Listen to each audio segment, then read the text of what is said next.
بسم اللہ الرحمن الرحیم۔ شروع اللہ کا نام لے کر جو بڑا مہربان نہایت رحم والا ہے۔ الرحمن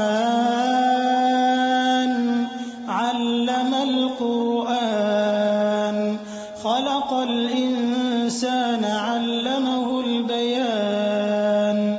وہ جو نہایت مہربان ہے اسی نے قرآن کی تعلیم فرمائی، اسی نے انسان کو پیدا کیا، اسی نے اس کو بولنا سکھایا۔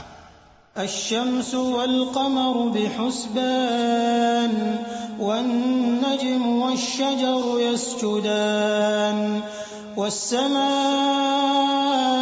رفعها ووضع الميزان ألا تطغوا في الميزان وأقيموا الوزن بالقسط ولا تخسروا الميزان۔ سورج اور چاند ایک حساب مقرر سے چل رہے ہیں، اور بوٹیاں اور درخت سجدہ کر رہے ہیں، اور اسی نے آسمان کو بلند کیا اور میزان عدل قائم کر دی کہ اس میزان میں حد سے تجاوز نہ کرو، اور انصاف کے ساتھ ٹھیک تولو اور تول کم مت کرو۔ والأرض وضعها للأنام فيها فاكهة والنخل ذات الأكمام والحب ذو العصف والريحان فبأي آلاء ربكما تكذبان۔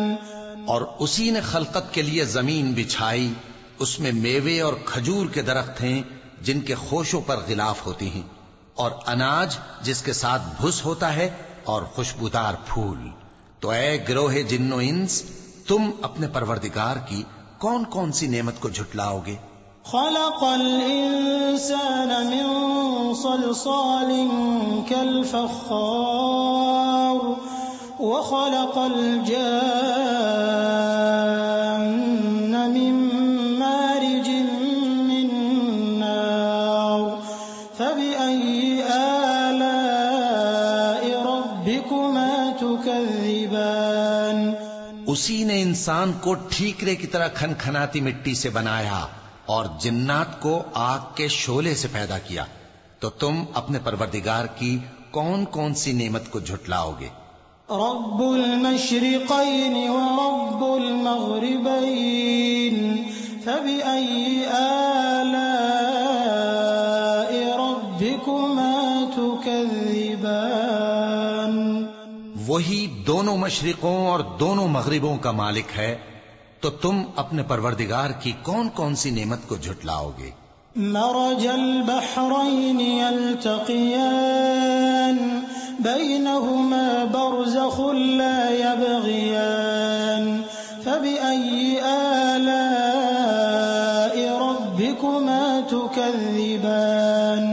اسی نے دو دریا رواں کیے جو آپس میں ملتے ہیں، مگر دونوں میں ایک آڑ ہے کہ اس سے تجاوز نہیں کر سکتے، تو تم اپنے پروردگار کی کون کون سی نعمت کو جھٹلاؤ گے؟